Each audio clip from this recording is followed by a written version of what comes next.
Guys, ganito sa probinsya. Ayan yung kambing, oh. Meron pa dong isa. Kain ka na. Ayan. Diba? Yung binidyohan ko na, hindi na siya umano eh. Umakyat dyan sa ano, oh. Ito, oh, sa dahon na to, oh. Inakyat niya kanina. Meee!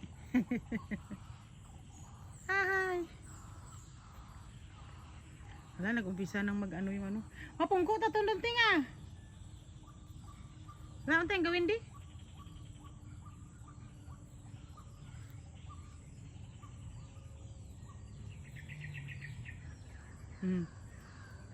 Nagahuni na naman ang ano ni nga klasika ibon man. Ganda rito guys. Probinsyang probinsya talaga. Ayan, ang African.